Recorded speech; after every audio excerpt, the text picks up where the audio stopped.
Saudade dessa comunhão, desse ambiente. Foram só 10 dias, mas para mim foi uma eternidade. Eu quero, talvez para alguns, possa parecer, meu Deus, cara, o cara só ficou 10 dias longe e tá morrendo de saudade. Mas, quando fazemos desse lugar, do lugar da comunhão, nosso lugar de satisfação, um dia longe já é suficiente para ficar desesperado. Nossa maior satisfação deve ser esse lugar. Não aqui, 4 paredes, numa van, não é isso? Não estou falando disso. Estou falando do lugar da presença, do lugar da comunhão, do lugar onde nos reunimos como pedras vivas e estamos reunidos ao redor do Senhor. Esse lugar precisa ser o lugar da nossa satisfação.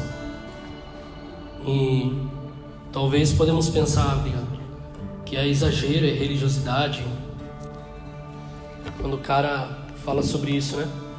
Não é. Eu sou o cara menos religioso que você pode conhecer. Eu sou o cara que transitou tanto. Esse cara aqui na frente me conhece. Transitou tanto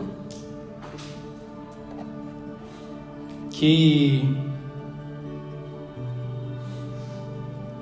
eu vejo que encontrar satisfação nesse lugar de comunhão não é mais religiosidade, não é mais o cara é religioso, é rato de igreja, né, a gente fala. Não, que eu encontrei satisfação nesse lugar. E não digo isso, o cara é especial, o cara tá se achando, não. Na verdade, isso deveria ser o nosso normal. Isso deveria ser o básico da igreja de Cristo. A maior satisfação da igreja, da noiva, deve ser nesse lugar. Não deveria ser algo diferente. Deveria ser um padrão. Não deveria ser, o cara é rato de igreja, não. Deve ser o padrão. Nossa maior satisfação tem um versículo, né, que diz: me alegrei-me quando fui à casa do Senhor. Isso não pode ser somente um texto. Isso não pode ser só um versículo no Antigo Testamento. Isso não pode ser somente isso. Essa deve ser uma verdade para a igreja. Me alegrei quando fui à casa do Senhor. Me alegrei quando fui ter com os irmãos. Me reuni ao redor de Cristo com os meus irmãos. Esse deveria ser o nosso maior lugar de satisfação. Nossa maior dedicação durante a semana. Estar nesse lugar. Esse deveria ser. Não está sendo porque tem outras coisas que tomaram o nosso coração. Não é mais o Senhor, não é mais a sua presença, o lugar da comunhão. Mas precisamos voltar para esse lugar. Precisamos voltar para esse lugar. O lugar de amar a comunhão. Amar esse lugar da presença. Precisamos abandonar essa imagem de que a igreja é um planejamento de final de semana, domingo. O cristianismo cultural precisa ser arrancado do nosso coração. Aquele cristianismo de vou para a igreja no final de semana, vou num turno de oração aí na quinta-feira. Pronto. Precisamos arrancar isso do nosso coração urgentemente.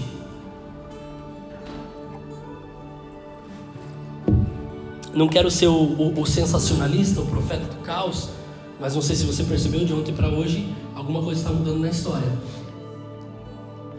Perceberam? Irã atacando Israel. Estão percebendo? O que tem a ver com Israel? Tem tudo a ver com Israel. Igreja Israel tem tudo a ver. Tudo a ver. O que acontece em Israel, meus amigos, tem tudo a ver com a nossa história. Tem tudo a ver com o planejamento de Deus. A palavra vai dizer nos profetas que todas as nações vão se voltar contra Israel. Todas as nações vão odiar Israel. E aí o rei vem, aí Jesus vem.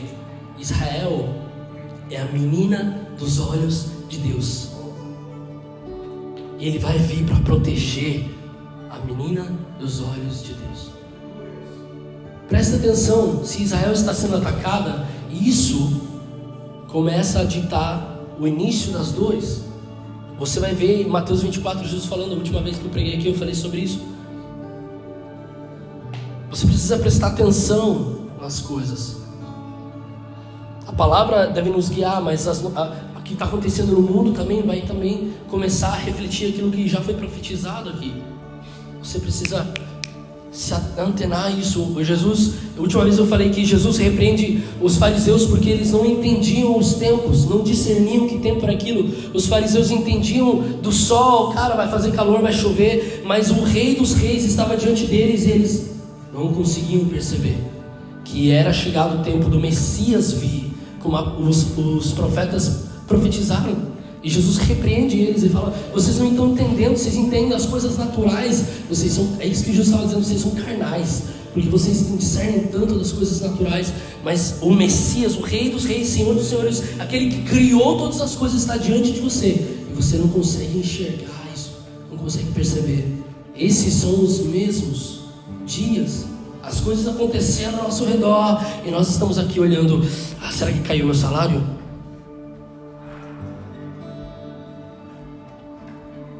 Tem um problema aí, meus amigos. Temos um grande problema. Estamos satisfeitos em tantas outras coisas e não no lugar onde deveríamos estar satisfeitos. E esse lugar é que vai nos proteger daquilo que está por vir. O único lugar de segurança é o lugar da comunhão. Perceba que a partir de hoje muita coisa vai mudar no mundo. Perceba. É muito provável, eu não quero especular, não quero ser o profeta do caos, essas coisas todas, mas é muito provável, tem uma grande chance de desencadear uma guerra mundial. Uma grande chance, porque agora, se o Irã começou a atacar Israel, quer dizer que Estados Unidos vai começar a se levantar. E Estados Unidos se levantando é outros 500. E tem outras nações envolvidas nisso. Mas é lá. Israel aqui do lado, já percebeu? Israel aqui do ladinho.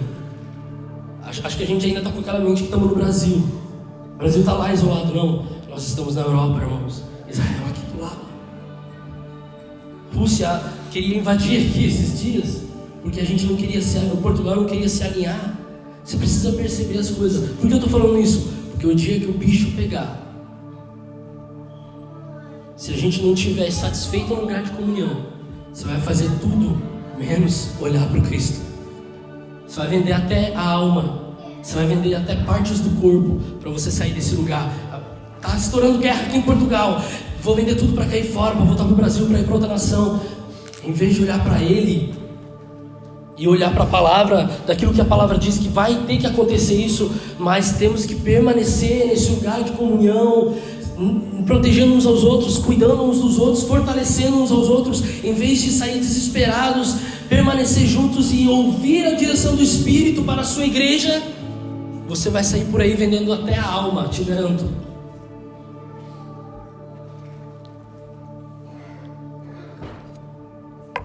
Se nós saímos vendendo um monte de coisa quando o salário não cai no dia, desesperados, quem dirá quando a guerra bater a nossa porta?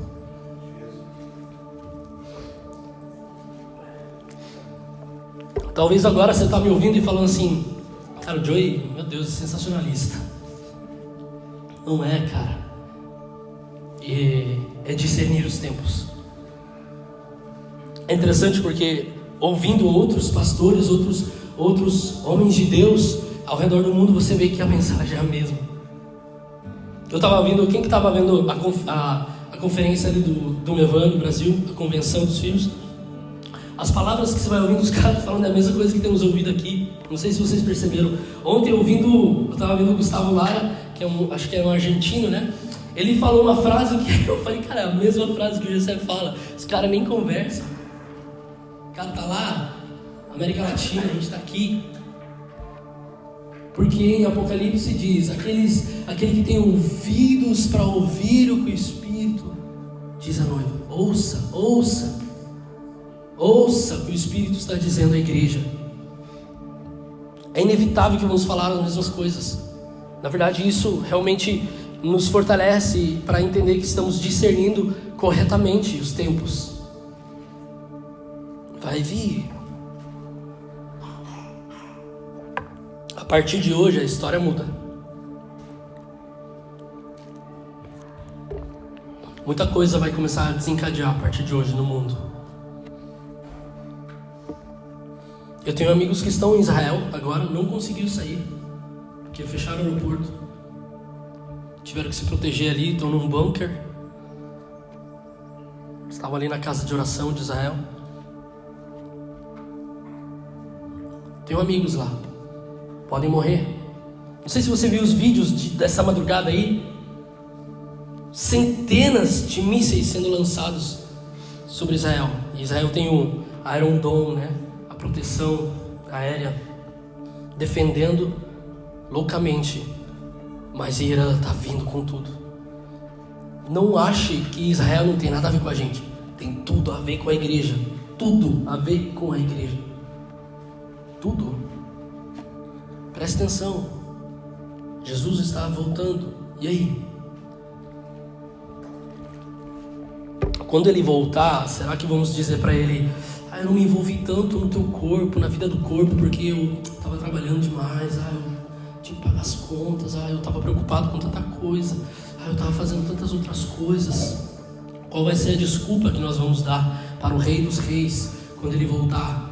Para a gente achar uma desculpinha para dizer o porquê não nos envolvemos na comunhão do corpo.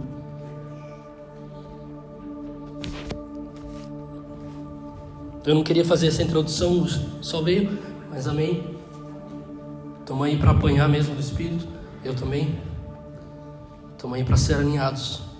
Semana passada o Wesley falou sobre os relacionamentos na comunhão, né? Eu ouvi a pregação dele e falei: o Wesley tá rasgando. E desde quando eu ouvi a pregação, eu estava ouvindo a pregação, aí vinha um texto no meu coração assim. Eu ouvindo a pregação inteira, o tempo inteiro um texto veio ao meu coração. E eu falei: eu sinceramente falei, eu não quero falar sobre isso. Mas o Espírito foi insistindo, eu falei: cara, então eu vou falar sobre isso, eu não me mando mesmo. Eu queria falar sobre outra coisa, mas eu vou tentar falar sobre isso. E foi uma pancada para mim. E hoje eu vou invocar o hashtag não se ofenda. Não se ofenda comigo, se ofenda com Deus e você se resolve com Deus. Não dê pedrada em mim. Mas eu creio que Deus quer que falemos um pouco mais sobre comunhão. Entendendo também os tempos, discernindo os tempos em que nos encontramos. Deus quer despertar a noiva para esse assunto.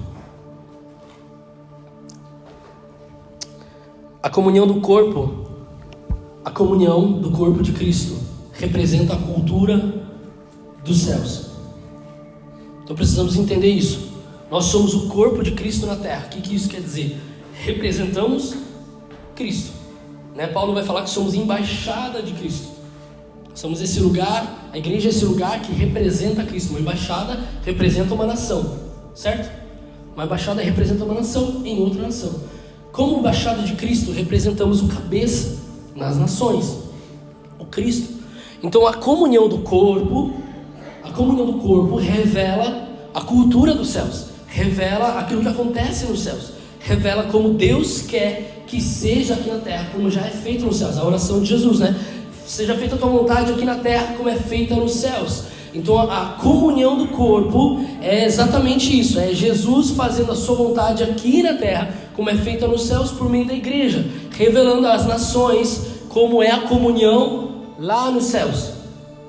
Se você ler um pouquinho os profetas, Apocalipse, você vai ver que nos céus tem toda uma cultura, nos céus tem toda uma movimentação. A Moisés, quando ele foi construir o tabernáculo, ele não construiu na cabeça dele. A palavra vai dizer que Deus chamou ele no monte, na nuvem, e lá Deus mostrou para ele alguma coisa que acontecia lá nos céus. Nos céus tem um tabernáculo.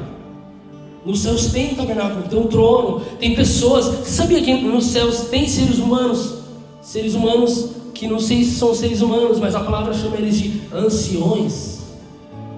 Você sabia que Apocalipse vai dizer que tem 24 anciões assentados em tronos ali. A palavra diz que todos os dias, o tempo inteiro, eles tiram as suas coroas, colocam os pés de Deus e adoram o Senhor constantemente. Anciões, lá tem toda uma cultura, lá tem toda uma vida. Não pense você nesse pensamento grego de que os céus é cantar e anjinhos para cá e para lá. No céu tem toda uma cultura, tem toda uma vida. Por isso que Jesus ora: faça aqui na terra o mesmo que é feito nos céus. Faça uma cópia aqui na terra daquilo que acontece nos céus, porque nos céus tem uma vida, tem uma cultura, tem alguma coisa acontecendo ali. Então a comunhão do corpo aqui na terra representa aquilo que acontece nos céus, a cultura do reino. E a maneira que estamos vivendo a comunhão vai demonstrar para as nações ao nosso redor, para essa cidade de Braga, para Portugal, como é a cultura do reino de Deus. É uma baita de uma responsabilidade, não é? O problema é que se a nossa comunhão não estiver alinhada com a palavra de Deus, com aquilo que acontece nos céus, com a vontade de Deus, então provavelmente revelaremos para Braga e para as nações uma comunhão distorcida, uma comunhão que não revela Cristo, mas revela nosso individualismo e nosso egocentrismo. Você acha que o embaixador, ele faz o que ele quer fazer? Você acha que o embaixador nas nações, os embaixadores, eles fazem tudo o que eles querem fazer? Obrigado. Você acha mesmo que eles vivem a vida deles como eles bem entender?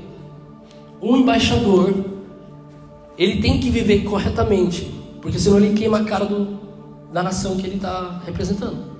O embaixador tem que ter uma postura. O embaixador, ele tem que viver de uma maneira que revele essa nação corretamente, demonstre como é essa nação corretamente.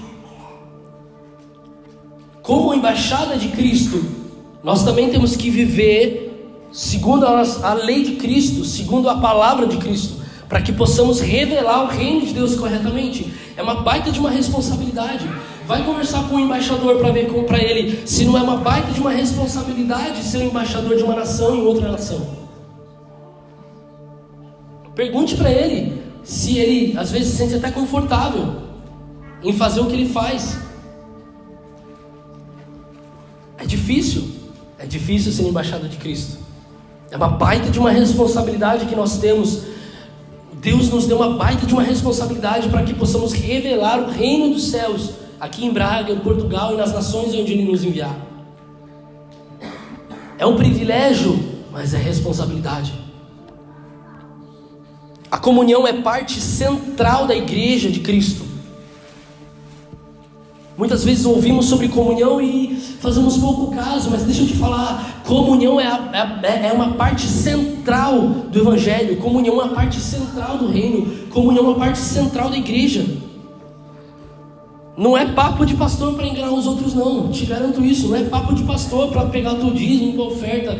Por mais que muitos usem da comunhão para maus coisas, né? Maus feitos. Muitos usam da comunhão para má fé, para enganar o povo, mas aquilo que a palavra diz não pode ser arrancada dela. A verdade da palavra não podemos arrancar por causa daqueles que fazem escândalos, aqueles que escandalizam. A verdade da palavra é que a comunhão é uma parte central da vida do crente. É bíblico. E devemos nos esforçar para entrar na realidade daquilo que já é estabelecido como padrão para a igreja. Deixa eu falar uma coisa, nós não criamos comunhão já existe, nós entramos nela. Não tem como criar uma comunhão, porque já existe a comunhão do corpo, já foi estabelecido por Cristo. Ele é a base para isso.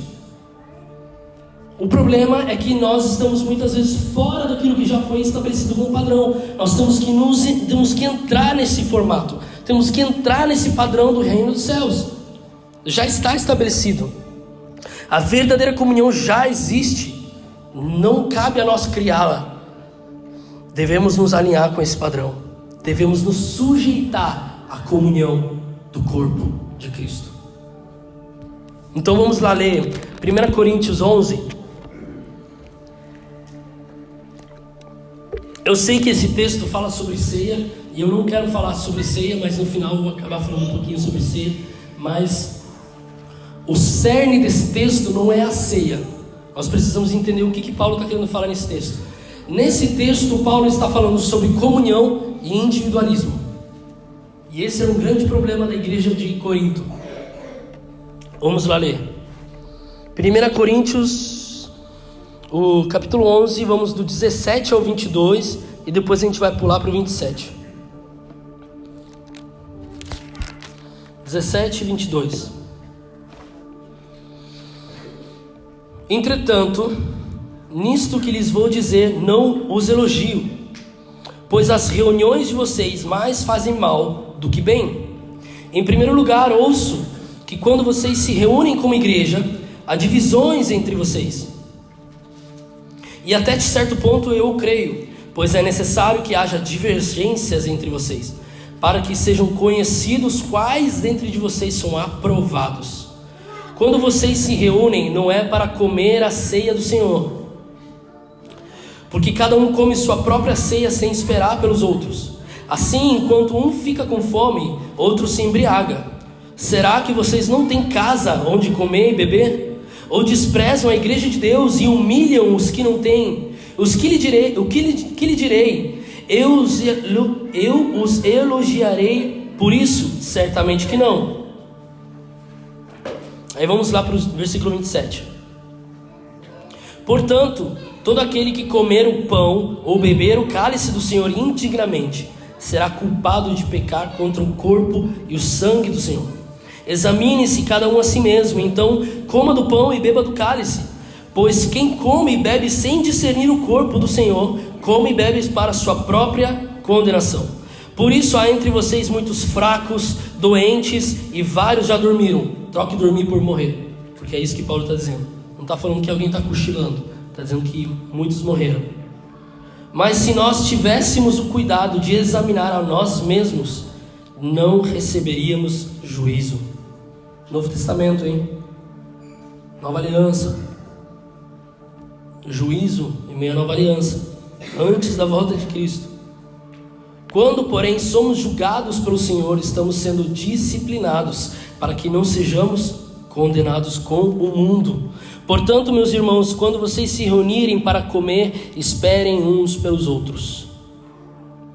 Se alguém estiver com fome, coma em casa, para que quando vocês se reunirem, isso não resulte em condenação. Olha que engraçado. É só uma comida que está resultando em condenação e juízo. É só uma mesa que está resultando em condenação e juízo. Vamos falar um pouquinho sobre isso. Paulo, ele usa a ceia como exemplo, porque é aquilo que estava acontecendo no povo, né? O povo, deixa eu explicar um pouquinho o contexto. Ceia naquela época não é como a gente faz hoje, um dia por mês ali, e a gente toma o cálice, né, o copinho de suco, o pãozinho e pronto, a gente ora e tudo mais. Não é assim. Ceia na igreja primitiva era um banquete, todo mundo se sentava à mesa, e aí ali partiam o pão, comiam juntos, bebiam juntos, e com certeza celebravam também, né, o momento do cálice, do pão ali, da memória da morte de Cristo. Mas ceia para eles era uma refeição. Ceia para eles era um tempo de mesa, de a gente comer juntos, de a gente partilhar o pão. Então é um pouquinho diferente de hoje, mas para compreender o contexto. Então muitos, que Paulo diz assim aqui, é que no momento que eles iam ceiar, no momento que eles iam partir o pão, né, a galera se embriagava, a galera bebia, a galera já entortava o caneco, a galera já chegava comendo, enquanto os outros nem tinham chegado ainda. Mas Paulo usa esse exemplo da ceia, que era aquilo que estava acontecendo. Mas o verdadeiro problema de Corinto não era o que acontecia na ceia, era o coração dos irmãos. Era um coração individualista. O que o texto está realmente falando é da falta da verdadeira comunhão do corpo. No capítulo 1 de 1 Coríntios, você vai ver que Paulo começa elogiando a igreja de Corinto e começa a dizer para eles: eu dou graças a Deus por vocês, porque eu sei que vocês foram enriquecidos em todo conhecimento e verdade, E no meio de vocês não falta nenhum dom espiritual. Olha que igreja, cara. Igreja profética. Que igreja profética. Que igreja ungida.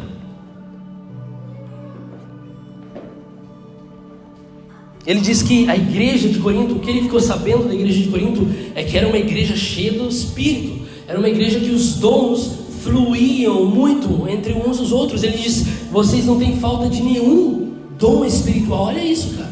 Quantos nós estamos orando aí para Deus fazer, Deus curar, Deus mover em milagres, em sinais. A igreja de Corinto movia em tudo isso, não faltava nada disso. Eles se moviam muito bem nos dons do Espírito. Mas logo em seguida, ele já vai começar a descer a lenha. Ele já vai começar a repreender. Porque mesmo que tinham todos os dons, mesmo que os caras tinham muito conhecimento da verdade, da palavra de Cristo, da vontade do Senhor, Paulo repreende a igreja de Corinto porque era um povo dividido. E se há divisão, não há verdadeira comunhão. E o que eu entendo é que não adianta de nada querermos os dons do Espírito.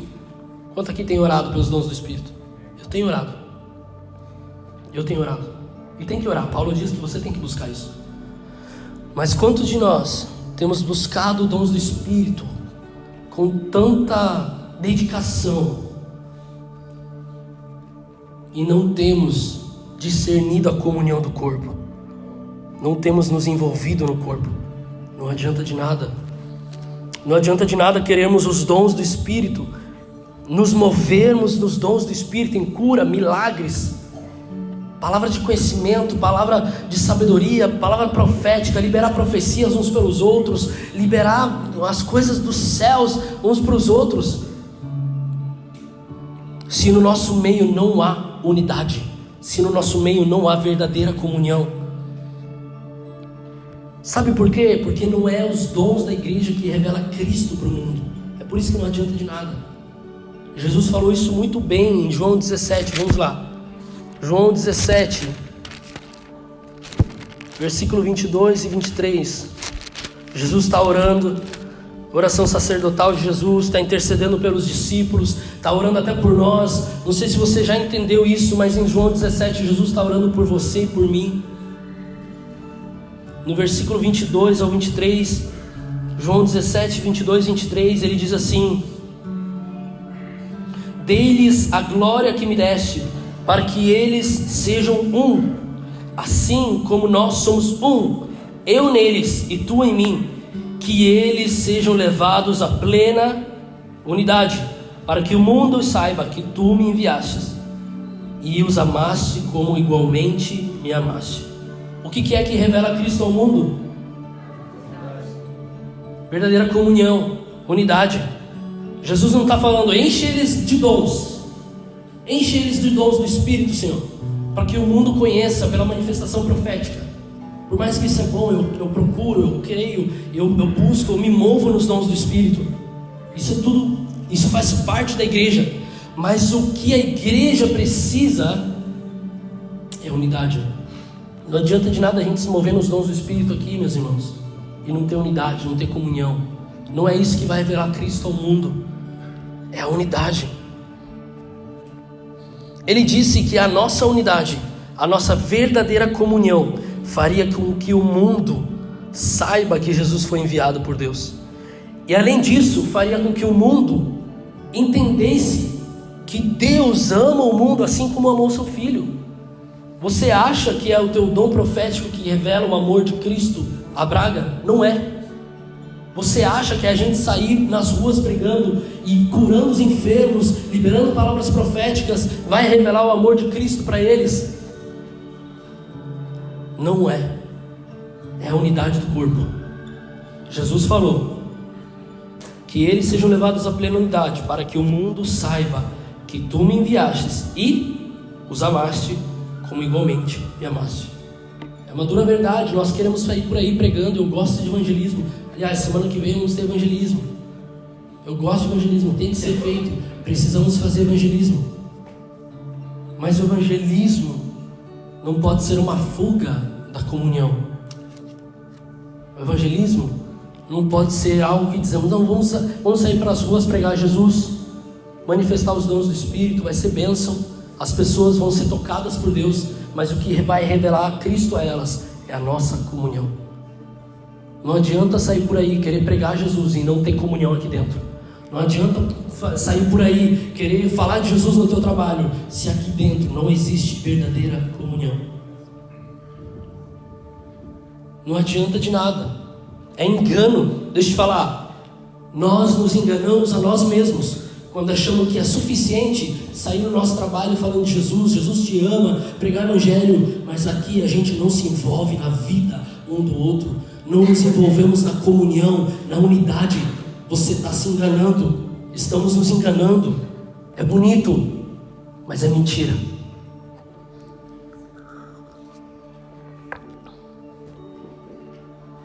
O apóstolo Paulo, em 1 Coríntios 11, está alinhando isso na igreja de Corinto. A falta de unidade, da verdadeira comunhão.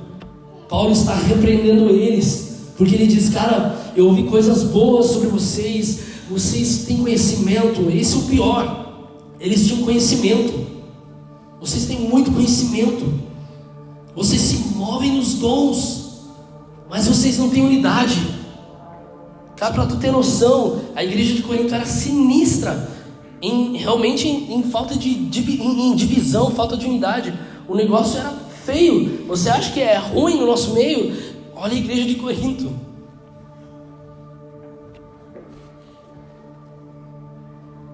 Era feio o negócio.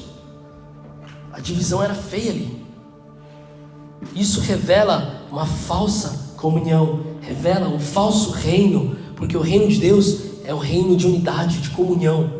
Como é que vamos revelar o reino de Deus por meio de divisão, por meio de falta de comunhão, de falsa comunhão?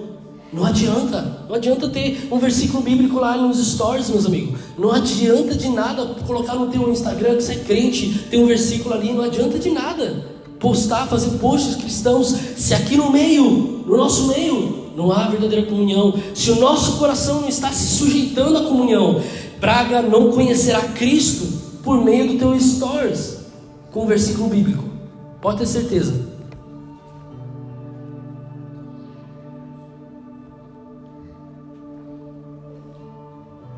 Paulo começa a repreender algumas coisas ali. A primeira coisa que Paulo repreende é a divisão que havia entre eles. E ele diz que a divisão no corpo, em parte, é necessária.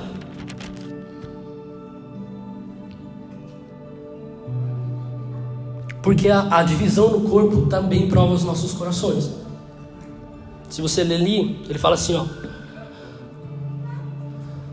Em primeiro lugar, ouço que quando vocês se reúnem como igreja, há divisões entre vocês. E até certo ponto eu creio, pois é necessário que haja divergências entre vocês.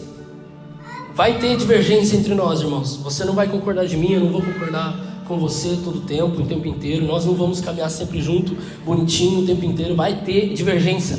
Mas Paulo diz que isso é necessário para que sejam conhecidos quais dentre de vocês são aprovados. Olha isso.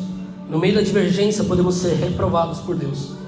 Na maneira como respondemos às diferenças, às divergências, às brigas entre nós, as discussões entre nós, a maneira como reagimos a isso, vai ditar se somos aprovados ou reprovados por Deus. Ele diz que isso é necessário, porque a partir disso, Deus revela quem entre nós é que é aprovado por Deus e reprovado.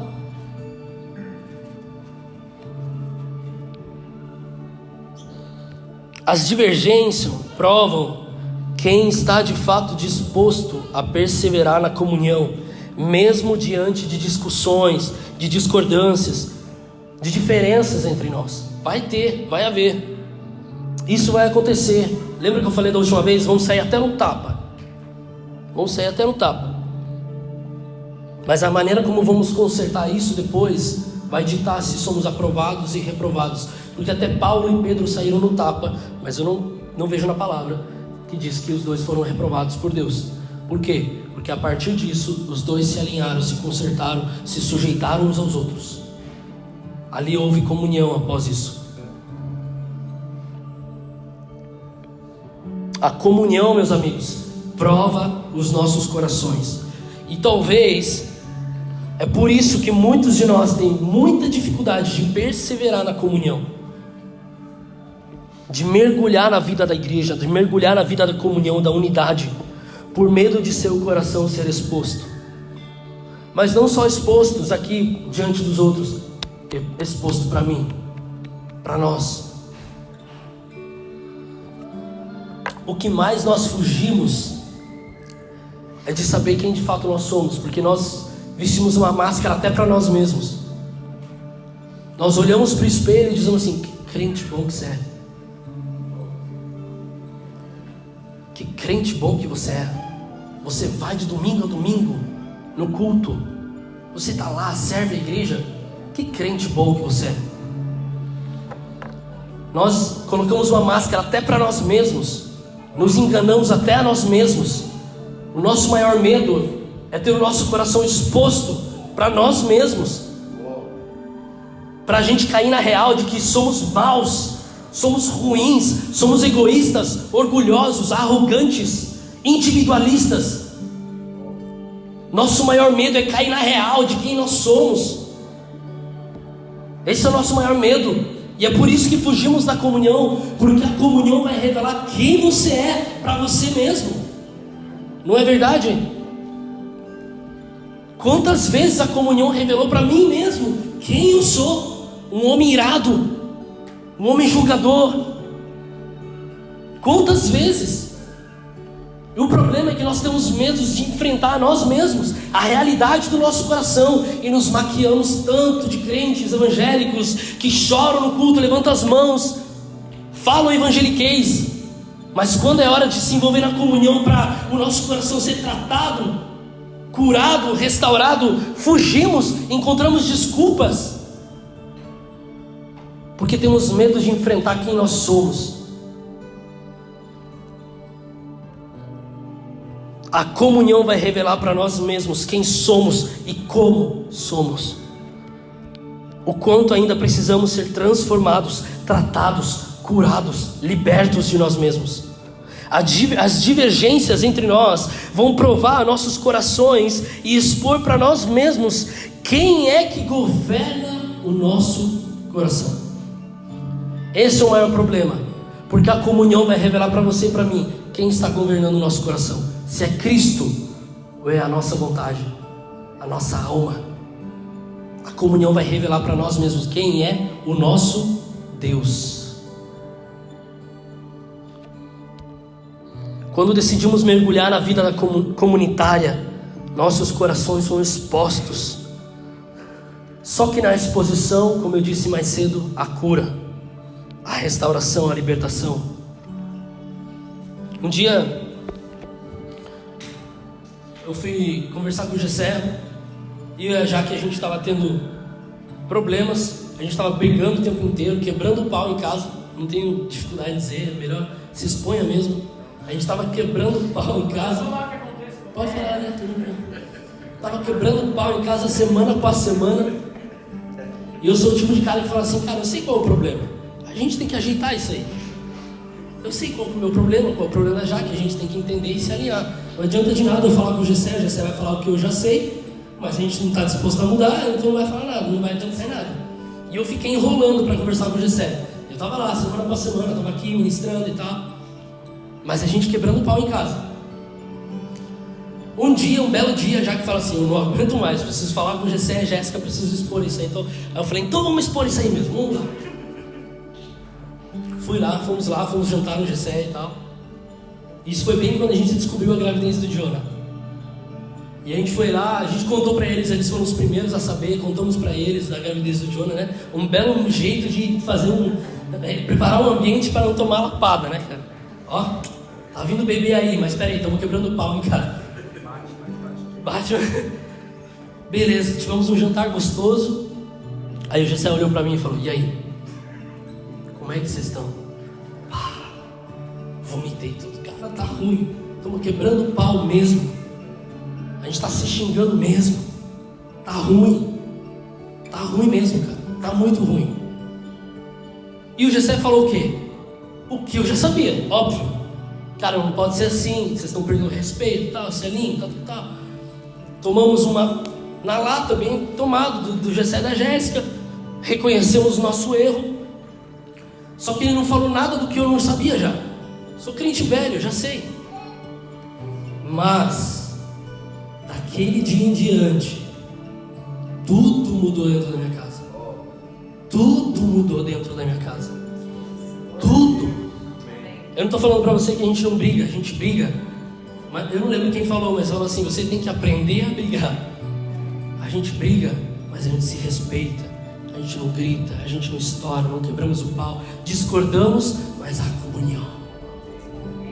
Tudo mudou, cara. Aí eu falei pro Gessé, uns meses depois, falei: Gessé, deixa eu falar uma coisa. A partir daquele dia, tudo mudou, cara. Foi estranho. Porque a Jaque começou até a sentir, fazer um spoiler, a Jaque começou até a sentir uma paz pra gente ir embora pra Itália, uma certa data e tudo mais. Que aquilo que ela estava resistente, o Gessé falou assim: é ela que vai te enviar, não sou eu. Então não dá pra forçar nada. Se Deus está resistindo no coração dela é porque ainda não é tempo. Só se sujeita. Eu falei: amém, vou me sujeitar a minha esposa. A partir daquele dia, na mesma semana, mudou, cara. Mudou.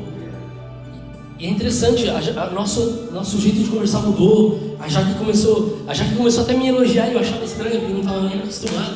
Começou tá entendendo? Nossa. Jaque. Ela vai ouvir isso, ela sempre escuta. É top. Ui. Mas para você ter uma noção, porque a situação, a gente estava tendo tanta briga que nem isso a gente conseguia fazer mais. Não conseguia mais se elogiar, não conseguia mais reconhecer as qualidades uns dos outros. A gente realmente estava tendo uma falsa comunhão.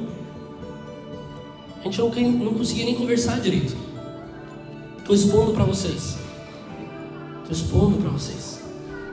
Mas houve cura na exposição. Só o fato de a gente falar. Daquele dia parece que eu senti um peso ser arrancado de mim. De fato eu senti um peso sendo arrancado. E eu consegui ser mais manso com minha esposa, mais humilde, amar ela. Por quê? E aí eu falei pro Gessé, né? Falei: Gessé, pô, mudou até essas coisas, cara, mudaram e tal. Ela sentiu paz e tal. Aí o Gessé olhou pra mim e falou assim: a exposição cura, cara. Só o fato de você se expor curou vocês. Não foi nada do que eu falei, não foi um aconselhamento mágico, não foi um aconselhamento teológico.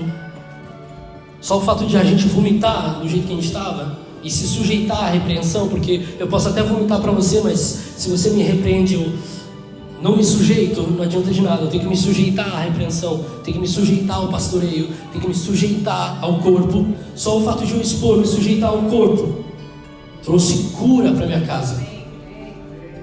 A cura na exposição, a libertação, a restauração. Em Provérbios 27 vai dizer que como o ferro afia o ferro, assim o amigo afia o outro. E é isso que acontece aqui no nosso meio. A gente é afiado, a gente se afia uns aos outros. Sermos afiados é o que nós precisamos, irmãos. Não pense você que por você ter 15, 20 anos de igreja, você não precisa ser afiado. Você precisa ser afiado. Você precisa ser transformado. Você precisa ser tratado ainda. É um dos papéis do próprio corpo de Cristo, sermos transformados pela comunhão. Se não queremos ser afiados pelos irmãos uns pelos outros, então não queremos ter comunhão com o corpo. Entenda isso. Se não queremos passar por esse lugar onde temos que nos sujeitar, engolir seco, então quer dizer que nós não queremos ter comunhão com o corpo. E deixa eu te falar qual é o maior problema de não querer ter comunhão com o corpo. O problema é que nós não querer ter comunhão com o corpo quer dizer que você não quer ter comunhão com o cabeça, com Cristo. Porque não tem como você ter comunhão com o corpo, não tem como você ter comunhão com Cristo, o cabeça, e não com o seu corpo. É uma coisa só. somos partes de Cristo, somos um com Cristo. João 17, somos um. Dá para você se relacionar com tua esposa só com a cabeça? Não dá, cara. E o vice-versa, dá para você se relacionar só com o corpo? Ter relação sexual com a tua esposa, mas você não ter um relacionamento saudável com ela, de respeito, de amor? Não dá.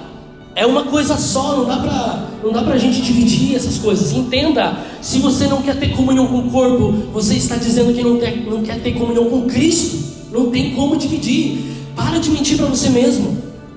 Para de se enganar. Para de se enganar. A maior verdade é essa. Quer ter comunhão com Cristo, tem que ter com o corpo, porque o corpo é parte de Cristo, é uma coisa só. Se não queremos ter comunhão com o corpo, porque não queremos ser confrontados, expostos, afiados, desafiados, então estamos afirmando que não queremos Cristo. Essa é a realidade. Caia na real. São dias de a gente cair na real. Cristo está voltando. Que desculpa você vai dar para não se envolver no corpo? Ele vai olhar para você e vai falar assim: eu não te conheço, porque só conheço quem se envolve no corpo. Lembra daqueles que Jesus disse que nos últimos dias dirão para ele: eu fiz tantas coisas, fiz milagres, evangelizei. Coloca aí no teu papelzinho quantas pessoas você evangelizou aqui em Portugal. Entrega para Jesus e não se envolva no corpo para ver o que ele vai falar para você. Ele vai olhar para você e vai falar: legal essa lista, muita gente, mas não te conheço. Eles vão entrar, você não entra. Não te conheço, só conheço o que se envolve no corpo, porque é uma coisa só. Vamos parar de mentir para nós mesmos. Cristo e seu corpo são uma coisa só. Não dá para separar as duas coisas. Se não queremos uma parte, não queremos o todo.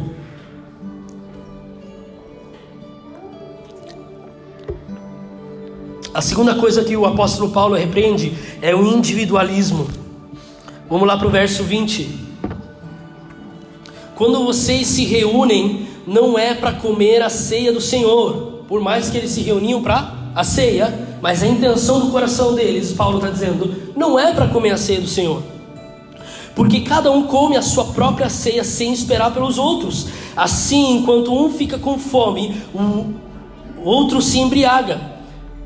Será que vocês não têm casa onde comer e beber? Ou desprezam a igreja de Deus? Olha o que Paulo está dizendo. Enquanto você é individualista, você despreza a igreja de Deus e humilha os que nada têm. Que lhes direi? Eu os elogiarei por isso? Certamente que não. Paulo fala sobre eles não esperar os outros na hora da ceia.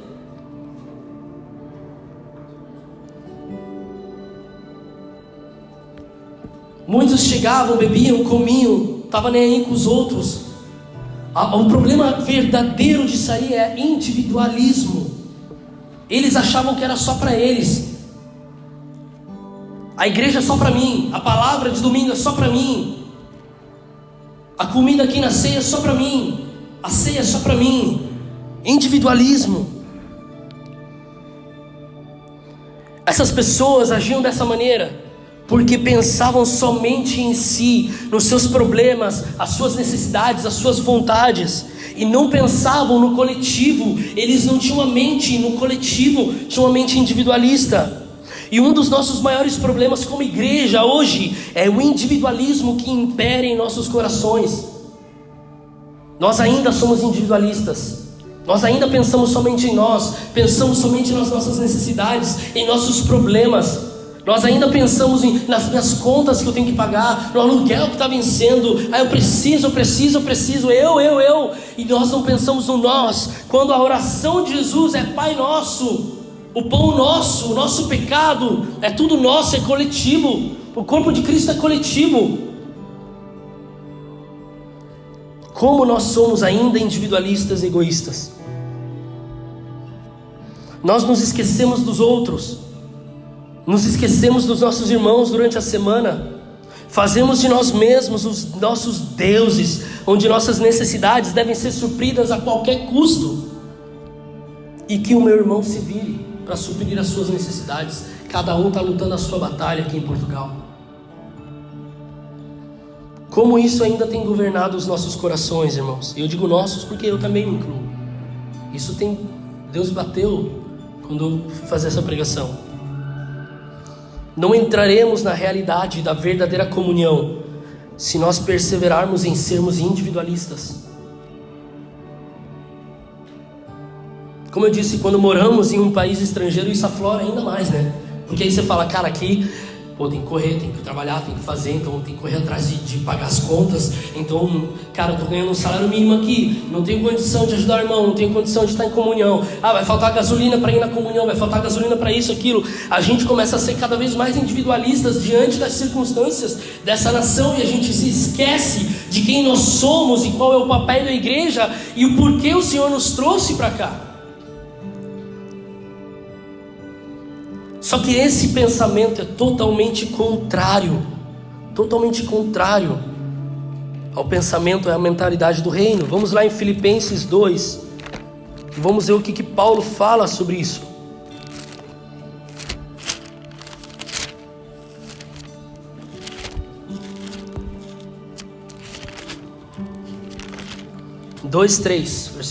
Capítulo 2, versículo 3.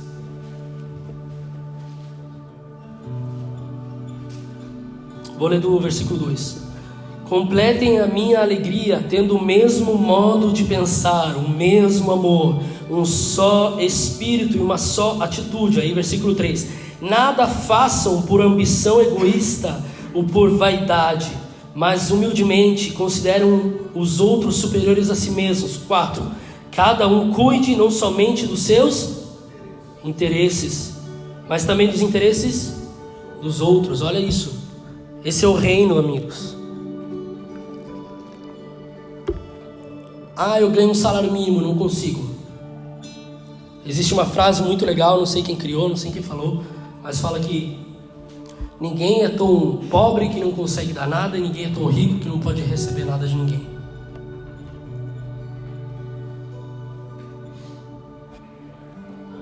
Essa é a cultura do reino. A cultura do reino está resumida aqui. Não pensem somente nos seus interesses, nas suas necessidades, nas suas contas a pagar aqui em Portugal. Pensem também nos interesses do outro, nas necessidades do outro. Se preocupem. Isso é comunhão. Comunhão não é só aqui estar no culto ouvindo um pastor e adorando e levantando as mãos. Isso faz parte da nossa adoração coletiva ao Senhor. A comunhão é semanal, é durante a semana. A comunhão é no dia a dia. Aqui não temos muita comunhão. Aqui estamos adorando em uma só voz, um só coração. Mas a comunhão verdadeira é no dia a dia, se preocupando. Não é papel só do Gessé, não é meu papel, do Wesley. É o papel da igreja.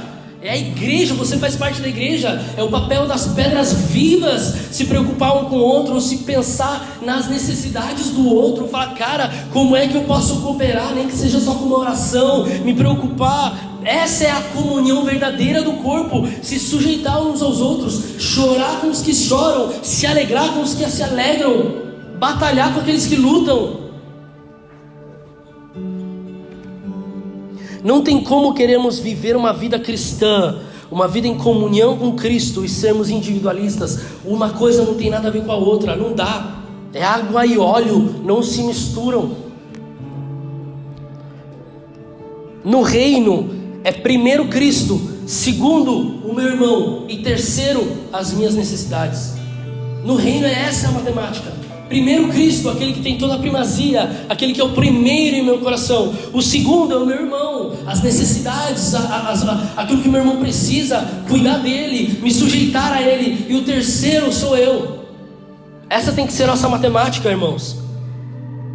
A comunhão, como eu disse, é um assunto central das Escrituras. Você vai ver principalmente no Novo Testamento o tempo inteiro os apóstolos falando de comunhão. Desde o início você vai ver os apóstolos falando de comunhão, a palavra falando sobre comunhão, perseveravam em comunhão, estavam sempre em comunhão, semana após semana, dia após dia, se sujeitando uns aos outros, orando coletivamente, suprindo as necessidades uns dos outros.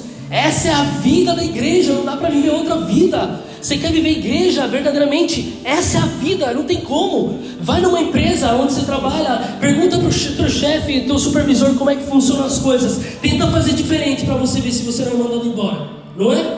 Tô falando a verdade, não tô?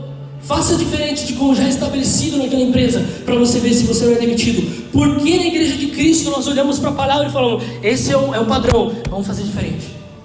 Por que temos essa ousadia? Por que temos essa coragem de fazer diferente daquilo que a palavra nos manda fazer? Por que não nos importamos uns com os outros quando a palavra diz: se importem com a necessidade do outro? Se importe com a necessidade do outro. Cada um cuide não somente dos seus interesses, mas também dos interesses dos outros. O individualismo é totalmente contrário ao Evangelho. E deixa eu falar, eu sei que nós fomos ensinados que a salvação individual, para mim essa é uma das maiores heresias ensinadas. A salvação não é individual, salvação é coletiva, porque Cristo não vai voltar por mim, Cristo não vai voltar por você, Cristo vai voltar por nós, por uma igreja, uma noiva, um coletivo. Não existe salvação individual. O problema nessa mentalidade de salvação individual, sabe qual é? É que eu penso assim, eu estou safo, estou salvado, estou salvo. Você que se vire com os teus problemas. Se você não quer buscar Deus, se vira, cara. Esse é o maior problema nessa mentalidade de que salvação é individual. Salvação é coletiva, é um corpo, é uma noiva, uma igreja. Cristo vem por um coletivo. Não dá para mais sustentar essa mentalidade individualista aqui dentro. Essa é a mentalidade do mundo. Esse é o problema. Essa mentalidade tem nos afastado da verdadeira comunhão do corpo. Pensamos somente em nós, em nossa própria salvação, em nossa própria espiritualidade. Eu estou aqui orando, no meu quarto, eu estou aqui orando no meu secreto. Não vou no coletivo, não oro no coletivo, mas o importante é que eu estou aqui orando no meu secreto. Isso é mentira, irmãos. Nós estamos nos enganando. Estamos indo para o inferno a passos largos. Porque se nós não amamos o coletivo, não amamos a comunhão, não amamos o cabeça, o Cristo. Não amamos o Cristo. É uma coisa só. Precisamos abandonar essa mentalidade. Já estou terminando. O problema é que enquanto nós perseverarmos nesse engano, nem nós e nem Braga conhecerá Cristo verdadeiramente. Nem nós e nem Braga conhecerá Cristo.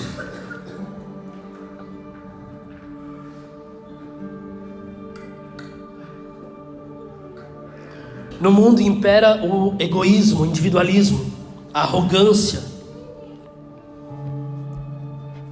Será que estamos sendo igual ao mundo? No meio do nosso coletivo perseveramos em sermos individualistas. Sabe qual é o problema de nós sairmos evangelizar e chamar os irmãos, os portugueses, os brasileiros que não conhecem Cristo, os angolanos que não conhecem Cristo aqui da cidade para vir no nosso meio? O problema é que se nós chamarmos eles enquanto somos um povo que não se sujeita à comunhão, um povo que ainda é individualista, eles vão vir aqui no nosso meio, vão ver um culto muito bonito, mas durante a semana vão ver que nós somos exatamente iguais ao mundo. Então eles vão olhar e vão falar assim: por que é que eu vou renunciar ao pecado para viver da mesma maneira que viviam no mundo? Eu vou viver no mundo. Braga não conhecerá Cristo se nós não cairmos na real de que ainda não estamos vivendo uma verdadeira comunhão, de que ainda precisamos reconhecer que o nosso coração ainda está endurecido a isso.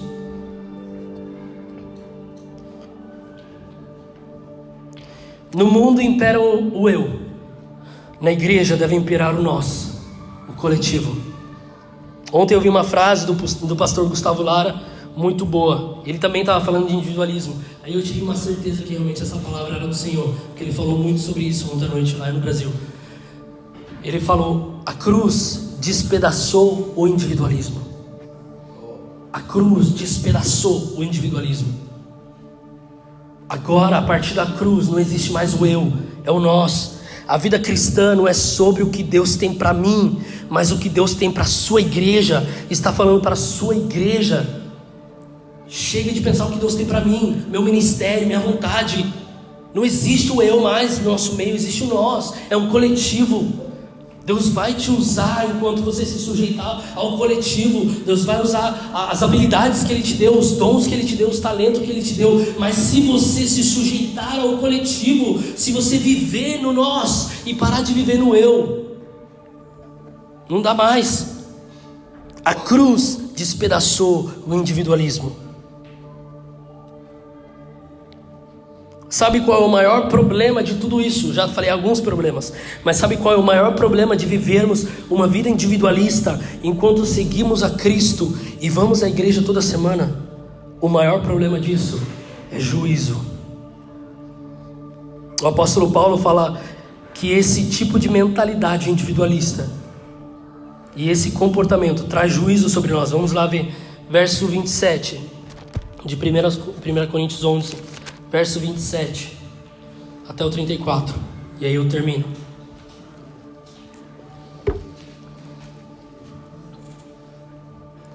Verso 27.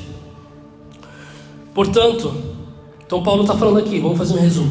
Paulo está falando do individualismo do povo, do egoísmo. O povo vai para a ceia, come, se embriaga. O povo não pensa nos outros, pensa somente na sua barriga, na sua vontade, nas suas necessidades. Aí ele termina falando assim, ó: portanto, todo aquele que comer o pão ou beber o cálice do Senhor indignamente será culpado de pecar contra o corpo e o sangue do Senhor. Examine-se cada um a si mesmo, e então coma do pão e beba do cálice. Pois quem come e bebe sem discernir o corpo do Senhor, come e bebe para a sua própria condenação. Por isso há entre vocês muitos fracos, doentes e vários que já morreram. Mas se nós tivéssemos o cuidado de examinar a nós mesmos, não receberíamos juízo. Quando, porém, somos julgados pelo Senhor, estamos sendo disciplinados para que não sejamos condenados com o mundo. Portanto, meus irmãos, quando vocês se reunirem para comer e beber, esperem uns pelos outros. Olha aqui para mim, muitas vezes esse texto foi pregado para dizer que temos que nos examinar nós mesmos antes de tomar a ceia. Em relação ao quê? Em relação aos nossos pecados durante a semana, durante o mês. Cara, você pecou durante o mês, durante a semana, se examine, peça perdão e depois se toma o cálice. Isso não é uma mentira, mas é uma meia verdade. Na verdade, se você olhar para o contexto inteiro, Paulo está falando sobre bebermos o cálice e comermos o pão sem estarmos vivendo uma verdadeira comunhão no corpo. O texto não pode ser retirado do contexto. Se você retirar esse texto do contexto, você gera uma heresia, você gera uma falsa doutrina. Se você ler tudo aquilo que Paulo falou antes e aquilo que Paulo foi falar depois desse texto, ele está falando de uma única coisa: comunhão. Não está falando de comunhão? Está falando de comunhão. Então o que Paulo está dizendo? Quando Paulo fala sobre comer o pão e beber o cálice indignamente, ele está falando de comer o pão e beber o cálice com um coração individualista, que não se sujeita à comunhão. Quando Paulo fala sobre examinarmos a nós mesmos antes de tomar o cálice e comer o pão, ele está falando sobre examinar se estamos nos envolvendo na verdadeira comunhão do corpo, se estamos vivendo uma vida em comunhão ou uma vida individualista. É isso que Paulo está dizendo. Ei, quando você comer o pão e beber do cálice, examine se você de fato está vivendo verdadeira comunhão com o corpo, ou se você está vivendo uma vida individualista, pensando em si mesmo, nas suas necessidades. E aí ele fala, depois de se examinar, se você estiver vivendo uma vida individualista, se arrependa e tome do cálice, coma o pão. Só que ele diz, examine-se a si mesmo. Examinar o quê? Ele já falou sobre comunhão, sobre unidade do corpo. E quando ele fala sobre tomarmos o cálice e comermos o pão sem discernir o corpo, é disso que ele está falando. Discernir o corpo fala sobre parar de olhar para mim mesmo, minhas vontades, minhas necessidades, meus problemas, e começar a olhar para o corpo, para o coletivo, olhar para o próximo, para os irmãos ao meu redor, me importar com a unidade e a comunhão do corpo, ser um com os meus irmãos. O apóstolo Paulo diz que quando tomamos o cálice e comemos o pão de maneira individualista, sem estarmos envolvidos no corpo, na comunhão do corpo, fazemos isso para nossa própria condenação. Já tinha pensado nisso? Já tinha pensado nisso? Que quando você vem aqui no primeiro domingo do mês e toma o cálice, toma a ceia, mas você ainda está com o coração individualista, não quer se sujeitar à unidade, à comunhão do corpo. Paulo diz que fazendo isso, você está colocando sobre si condenação, juízo da parte do Senhor. Para você ver quanto para Deus a comunhão é muito importante, é central para Deus. Ver a igreja de Cristo, ela gira ao redor de Cristo, e Cristo é um com o Pai, Cristo é um com o Espírito, e ele diz em João 17, que assim como nós somos um, eles sejam um. Essa é a vontade de Cristo. Toda vez que nós tomamos a ceia, não discernindo a comunhão do corpo, mas vivendo de uma maneira individualista, nós colocamos sobre nós juízo. É difícil de engolir essa palavra, não é? Mas é a realidade da palavra. Ele diz, e escuta atentamente isso, ele diz que é por isso que no nosso meio, no meio da igreja, há muitos que estão doentes, muitos estão fracos no corpo, fracos emocionalmente, espiritualmente, psicologicamente. Muitos já morreram antes da hora prevista. Paulo não está dizendo que todas as nossas doenças são uma consequência disso, entendeu? Você consegue entender isso? Ele não está falando que a gripe que você pega é consequência disso. Ele está falando que muitas das nossas doenças, grande parte das vezes, é porque nós vivemos uma vida individualista no meio do corpo.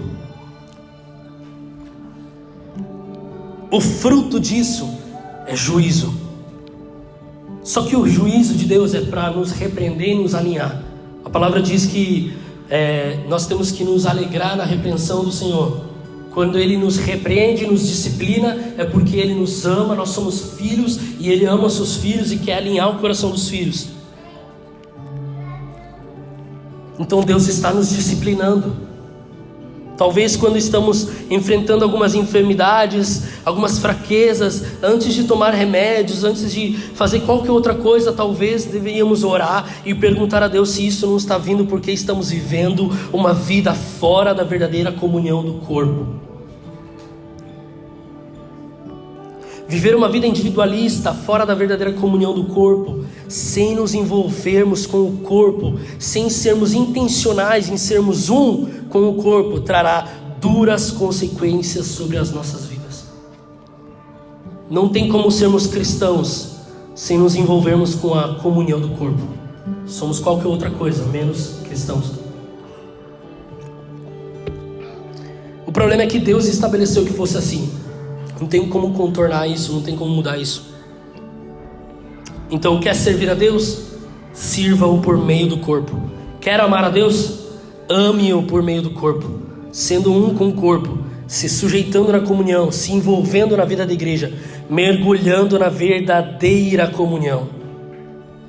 Se nos dedicarmos a termos esse estilo de vida, se perseverarmos nesse estilo de vida, não só nossas vidas e famílias serão transformadas, mas Cristo será revelado e conhecido em Braga, e Deus será glorificado através de nós. Eu quero finalizar com o texto de Romanos 15, no versículos 5 e 7.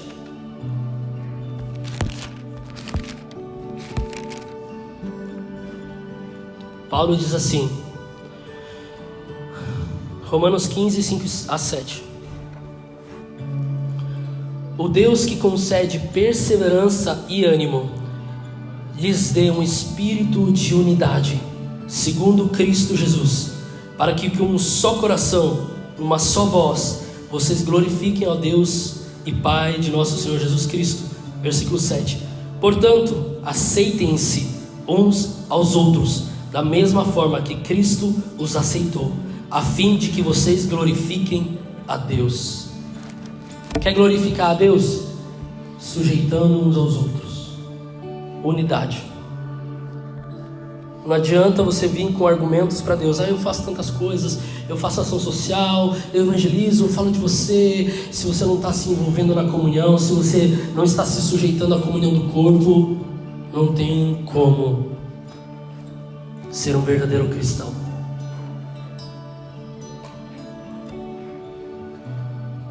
E talvez você pode pensar, mas Joey, talvez isso é tudo um monte de heresia, porque a palavra diz que a salvação é pela fé, mas aí Tiago vai dizer que as obras, aquilo que nós fazemos, a maneira como vivemos, vai revelar de fato se somos salvos ou não.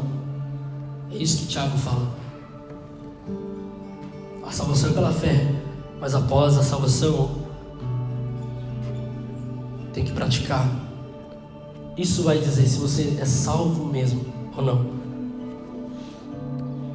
É uma palavra dura, eu sei, eu não queria pregar isso, mas Deus não me deixou em paz, e foi um tapa na cara para mim também. Nós precisamos perseverar na comunhão, ainda que não seja agradável, ainda que seja difícil. Deixa eu perguntar uma coisa, e eu falo assim com muita humildade, tá? Eu estou falando até para mim. Mas quando você não está afim de trabalhar, você fica em casa dormindo? Quem que faz isso? Quando você acorda sem vontade de trabalhar, você levanta a mão quem fica em casa. Porque é que quando não estamos afim de nos envolvermos na comunhão, nós encontramos qualquer tipo de desculpa e ficamos em casa e não nos envolvemos. Por que é que o nosso trabalho é mais importante que o nosso Deus? Já se perguntou isso para você mesmo? Por que é que o teu trabalho é mais importante que o teu Deus? Eu tenho a resposta para isso. Você quer ouvir? Porque o teu trabalho te dá um salário. O teu trabalho te dá dinheiro. O teu Deus não te dá dinheiro. Se você faltar ao trabalho, no meu trabalho pelo menos assim, se eu falto no dia do trabalho, esse dia não é pago. No teu trabalho é assim também? Se eu faltar a comunhão, não vai faltar comida para mim. Então nós ainda barganhamos com Deus. Nós ainda olhamos para a recompensa. O nosso trabalho é mais importante que a comunhão, porque o nosso trabalho no final do mês vai nos dar um salário para pagar as contas. A comunhão não nos dá um salário para pagar as contas.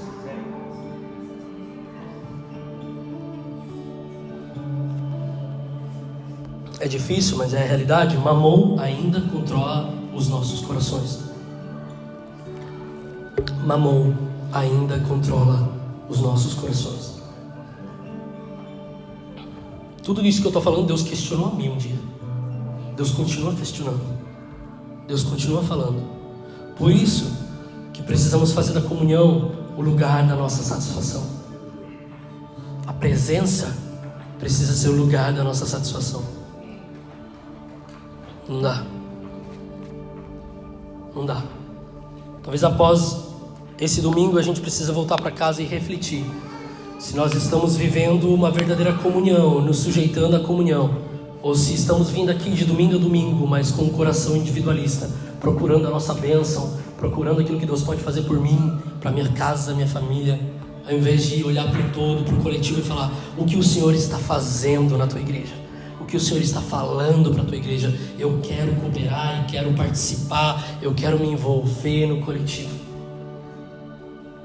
Vamos ficar de pé, vamos orar? Muita coisa precisa mudar, irmãos. Olha aqui para mim. Talvez você vai me achar louco hoje, mas as coisas estão mudando. E o único lugar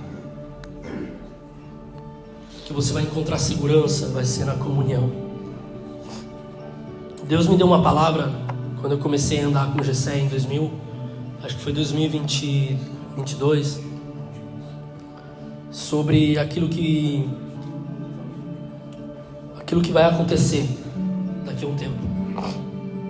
Eu sujeitei essa palavra ao Gessé entendeu que era isso mesmo, ele também estava ouvindo a parte de Deus isso. Mas em resumo, para não ficar falando disso muito, mas em resumo, Deus falou para mim que nos próximos anos vamos ver muita coisa mudar e para pior, principalmente para nós cristãos. Muita coisa vai mudar e para pior. E Deus falou para mim que vai começar a ter muito muito crente perdendo emprego, muito crente ficando sem finanças, muito crente ficando sem dinheiro, por causa que é cristão. A sociedade e as nações vão se voltar contra nós. Isso não é muito longe, tá? Eu fui para o Paquistão em 2019 e ali eles já vivem essa cultura. Todo paquistanês que abandonou o islamismo e se tornou cristão não tem mais acesso a nada. Não tem mais acesso à medicina, à saúde, a emprego. Os empregos que eles têm acesso é de empregado e de limpador de fossa. O problema é que na fossa tem gases tóxicos, em poucos anos eles morrem. O empregado, eles são totalmente humilhados. Quando precisa comer, se os donos da casa derem de comida para eles dão na mão. Eles não são dignos de comer no prato das famílias, então eles têm que comer na mão, como animais. Deixa eu te perguntar uma coisa: você come comida fria? Não come comida fria, né? Imagina aquele arroz e feijão quente na tua mão, você dando de comer. Quer beber água? Vai ser na mão, igual cachorro. Aqui no Paquistão, irmãos, eu conheci famílias que vivem essa realidade. Sabe qual é o socorro da família? A comunhão. A comunhão. Talvez aqui em Portugal ainda não estamos vivendo isso, mas ali já estão vivendo isso, vai chegar aqui. Deus falou para mim que nos próximos anos vamos começar a viver isso. Sabe o que Deus falou para mim também? Que Deus vai gerar lugares onde vai trazer suprimento para a família de Cristo. Deus vai levantar lugares, Deus vai levantar igrejas em algumas nações aqui da Europa para serem um celeiro para essas famílias. Não só celeiro de alimento mesmo, mas celeiro espiritual, porque diante disso, olha aqui para mim, diante disso Deus falou para mim que muitos pastores vão abandonar as ovelhas, muitas ovelhas ficarão por aí sem alguém que os guie, sem que alguém os cuide deles. Muitas igrejas estarão sozinhas, e Deus falou para mim assim: eu vou levantar lugares que vão ser esse lugar de socorro para as ovelhas, socorro para os meus filhos, tanto alimento físico, comida, quanto também alimento espiritual para as nações. Deus vai fazer isso. E Deus falou que Ele quer fazer de nós um desses lugares. E eu creio nisso. Não sei se você crê, mas eu creio nisso. Então escuta aqui, anote. Daqui a alguns anos você vai ver. Talvez não tantos anos. Pode ser ano que vem, daqui a uns 2 anos. Pode ser muito mais rápido do que imaginamos. As coisas vão apertar. E o único lugar de segurança para os cristãos na face da terra vai ser o lugar de comunhão. Independente de onde seja. Não estou falando de 4 paredes. Pode ser um lugar... Lá no Paquistão muitos se reúnem debaixo das árvores. Lá no Paquistão muita gente se reúne em lugares escondidos. Não tem a ver com 4 paredes. Esquece isso aqui, igreja não é isso. Igreja são as pedras vivas reunidas, a verdadeira comunhão. Olha aqui para mim, está chegando o dia. Você pode achar um louco agora, mas depois o bicho vai pegar. E se não tivermos preparados, vai ficar feio. O dia que começaram a falar da pandemia, da Covid, muita gente fez piada. Muita gente achou que era loucura, muita gente achou que era marketing. Conta quantas pessoas morreram. Muitos cristãos morreram no meio disso também. Foram o quê? 3 anos que a gente viveu isso aí? 2 a 3 anos mais ou menos. Um pesadelo. Se você lê em Mateus 24, Jesus vai falar que vai vir, nos últimos dias, vai vir pestes e pandemias. Você acha que Covid foi a primeira? Deixa eu te falar, não foi a primeira. Vai vir, não foi a única. Vai vir muito mais. É para vir. Porque isso vai preparar o ambiente para Cristo voltar. Qual vai ser o lugar de segurança? Qual vai ser o lugar onde vamos encontrar refúgio? Qual vai ser o lugar onde vamos encontrar suporte? Qual vai ser o lugar onde vamos encontrar um amigo em quem podemos confiar? Alguém que vai nos fortalecer, alguém que vai nos dar um abraço em tempos de choro, em tempo de ranger dos dentes, em tempo de desespero. Aonde vamos encontrar? Na comunhão. Mas deixa eu te falar uma coisa: se você não se envolve na comunhão hoje, quando o bicho pegar, eu te garanto que você não vai se envolver. Não vai se envolver. Não adianta. Não deixe para o último aquilo que tem que ser feito hoje. Não deixe para o último dia o que tem que ser feito hoje, agora, já. Nós já nos encontramos no início das dores. Amém? Vocês vão ouvir muito sobre isso nos próximos meses. Porque aquele que tem ouvidos, ouça o que o Espírito está dizendo à igreja. É tempo de abandonarmos o individualismo e nos envolvermos na vida da igreja, na comunhão verdadeira. Amém? Vamos orar. Senhor, nós clamamos por misericórdia, Senhor. Tenha misericórdia, Senhor. Tenha misericórdia de nós. Nos ajude em nossas fraquezas, Espírito Santo. Nos ajude em nossa dificuldade. Nos ajude a abandonar, Senhor, nosso individualismo, nosso eu, a olhar somente para nós e nossas necessidades. Ensina-nos, Senhor, a olhar para o coletivo, a nos envolvermos no coletivo. Ensina-nos, Senhor, a sermos um com o Teu corpo. Ensina-nos, Senhor, a entender a verdade da palavra. Ajuda-nos. Nós precisamos da ajuda do Teu Espírito, Senhor. É somente por meio do Teu Espírito, Senhor. Nós precisamos ser transformados. Transforma-nos pela renovação da nossa mente, Senhor, para que, envolvendo-nos na vida do corpo, nós possamos experimentar a boa, perfeita e agradável vontade do Senhor, Pai. Ajuda-nos, Senhor. Fortaleça-nos em nossas dificuldades. Em nossas dificuldades de nos envolvermos na comunhão e sermos uns com os outros, em sujeitarmos uns aos outros. Ajuda-nos, Senhor. Convença-nos, Senhor. Constrange-nos e quebranta-nos, Senhor, em nome de Jesus. Convença-nos da verdade. Jesus, você disse que o Espírito nos ensinaria todas as coisas. O Espírito nos ensinaria e falaria da verdade.